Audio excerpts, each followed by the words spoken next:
The Maryland State Archives is the official repository for all records of Maryland government, both historical and contemporary. So what we have in our collections here are the government records back before the founding of the colony, even 17th century, up to the present day. So any agency's permanent records come to the archives to be kept in perpetuity for public access and digitization. We also collect special collections, so in a way we're a historical society of sorts for the state. Records related to Maryland history from private collections are also collected by the archives. We're in the public search room. The archives is open to the public to come in to do their own research looking through historical records, which could be anything from genealogical records, birth and death records. We have lawyers who are coming in to access court records. All of those are filed here. We have the records of government agencies filed here, so anyone doing any sort of research about a historical precedent that was set either by a court record, personal genealogy work, can come in here and access that record themselves, or it can be pulled from one of our warehouses. Additionally, over the course of time, digitization has occurred, so we have many of our historical records online, and many people don't come here to the building at all, but they access their records online. The first item I'd like to show you is from Maryland's colonial history, and this is the official Governor and Council record of the laws passed in 1649 when our state capital was in St. Mary's City, historic St. Mary's City today. When Maryland was founded as a colony in 1632, it was founded on the premise of religious toleration, and in asking for the land from King Charles I, the first Lord Baltimore, George Calvert, intended that the colony be a haven for persecuted Catholics. Obviously, this was happening in England at the time. So as early as 1633, when the first colonists were assembling in England to come over to Maryland, it was very clear that their instructions were that there would be it would not be tolerated that there would be any fighting among people based only on their religion. This wasn't really codified into law until 1649, and that's very timely in that these laws from April of 1649 were written only 3 months after King Charles I was executed in England. So there was a great period of unrest and government turbulence, and it makes sense that this would be the time when there would be a concerted effort among Marylanders to pass these laws. This particular act of religious toleration states that no person believing in Jesus Christ could be persecuted due to their religion, and was free from any sort of punishment or criminal action. And it was important because it was understood that this was why Maryland was founded, but this is the first time we see written into law that there was religious tolerance. And it was very important in terms of setting a precedent in the colonies for this. It would not be codified into national law until 1791 with the establishment of the First Amendment. And honestly, the laws here in Maryland were repealed repeatedly due to issues of the monarchy in England, Cromwell first, and then the reestablishment of Charles II. But nevertheless, the establishment of religious toleration this early in Maryland by its government and by its people was of great importance to the furthering of these laws throughout the country. So this is a very important act for the history of Maryland itself, and also setting a precedent that ultimately would become national law.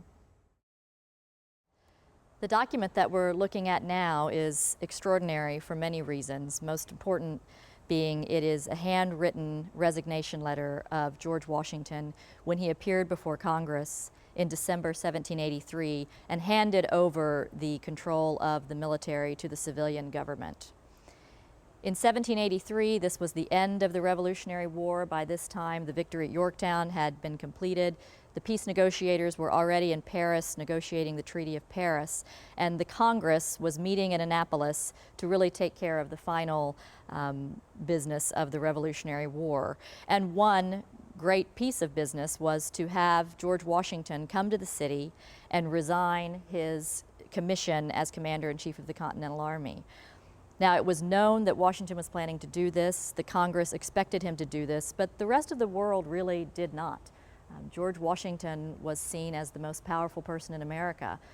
And certainly European leaders and the king himself felt that he could very easily just step into the role of a monarchy, given the power that he had and the great victory that had just occurred over the British Army. But what happened instead was Washington came to Annapolis and decided to hand over that power to the civilian government. He went to the State House on December 23rd after a night of a ball and dancing in the State House and great celebration.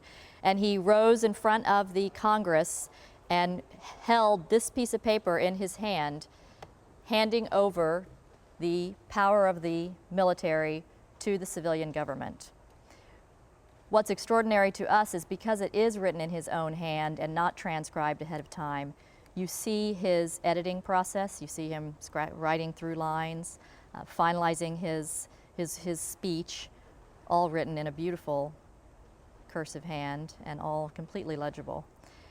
In the final paragraph, he talks about, well, one of the things he really makes clear to Congress is that he wants to make sure that all of his officers are taken care of by the government after the war. He also talks about that this will be he's taking leave of Congress and turning over the power of the military to the government. And in his final sentence, he talks about bidding an affectionate final farewell to this august body. Well, you can see here he crosses out the word final in the last sentence. So perhaps he really wasn't closing the door to future service, as indeed he was called upon to be president only a few years later. But when he finished giving the speech, and by all accounts he was very emotional, his hand shook while he delivered it, and apparently there wasn't a dry eye in the very crowded Senate chamber. He folded this up, handed it to a member of Congress, walked out of the State House, got on his horse that was waiting outside with his servant, and rode off to Mount Vernon to be home in time for Christmas dinner with Martha. That piece of paper that he handed off then was kept in that member of Congress's family for over 200 years to 2009, when the state archivist, Edward Pappenfuss, working with the family, was able to acquire it for the public collections here at the Maryland State Archives through private monies matched with government state funds.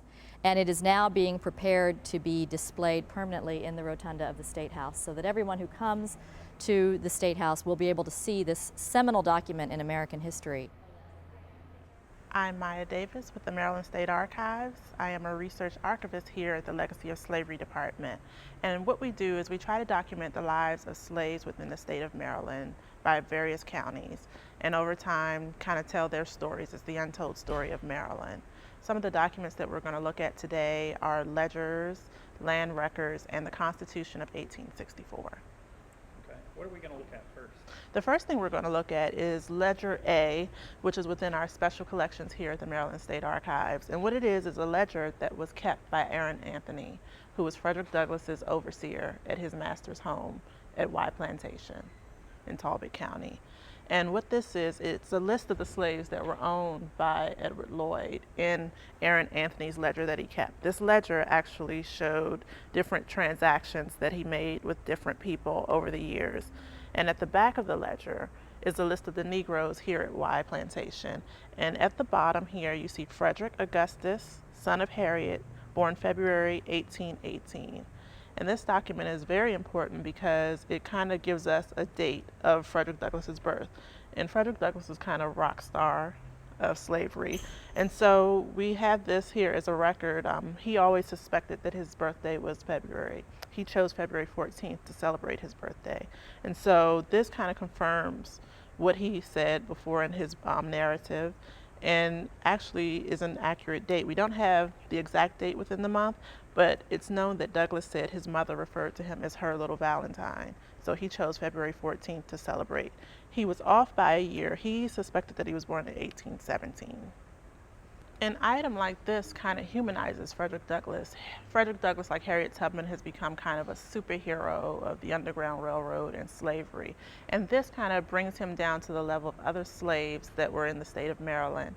And people don't identify Frederick Douglass with Maryland, oddly. He spent a lot of time in New York, and his final home was in D.C. So this kind of tells the Maryland story, and it puts him in context with his family. Genealogists of all walks of life love this document. We've had various members of Frederick Douglass's family come in and try to corroborate the story, and they tell who they're descended from. So it helps us a lot to kind of tell the stories of other slaves who don't get the fame and, that Frederick Douglass had. It humanizes him because it tells the pre-story. Like, we know that Frederick Douglass was a slave, but to actually see it in documentation makes it very different and very heart-wrenching. At the same time, you see that he was a slave and he overcame so much, but he's a rock star because he's like the most well-known slave at that time. The next thing that we're going to look at is a land record, which shows a transaction for a bill of sale between Thomas Auld and his brother Hugh Auld for the sale of Frederick Douglass. And what's so remarkable about this document is that Douglass runs away in 1838. This document is 1846, at least 8 to 9 years after he's already escaped from Maryland.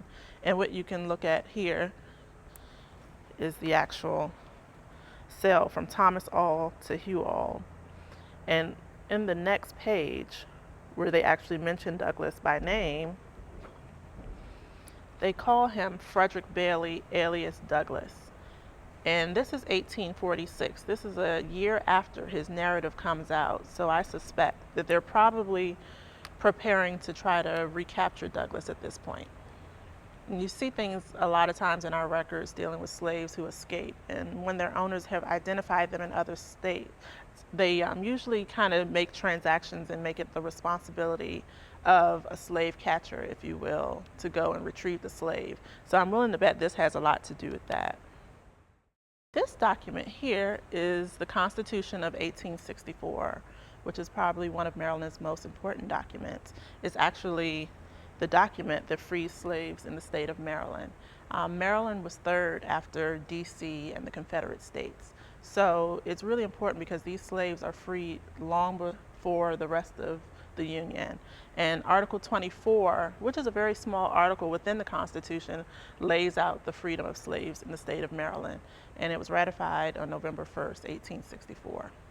I think Maryland, as we look through different letters that were written and newspaper articles, they felt that the inevitable end of slavery was on the way. So they went along with it, and it wasn't really any problem with that at all.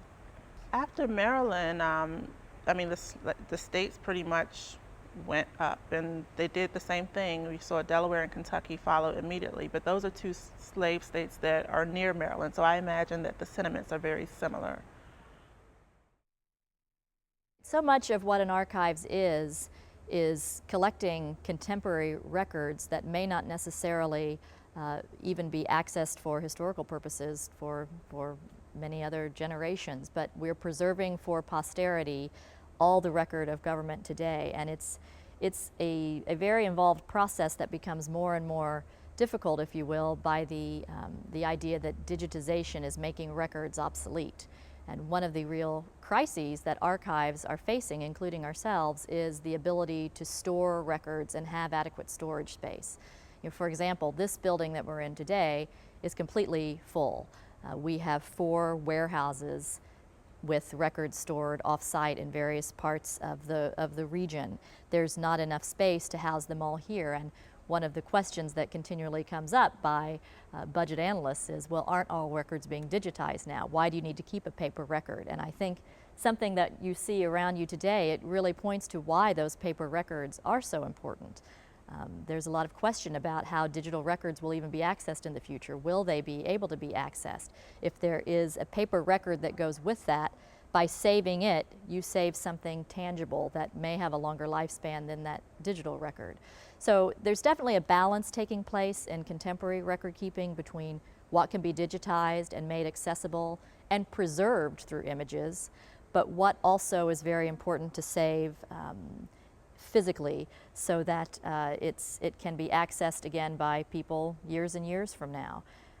So I hope that the showing of these records really points out the value of saving the physical item itself. And I think paper records aren't going away. I think they're going to continue to be a part of the function of government for many years to come.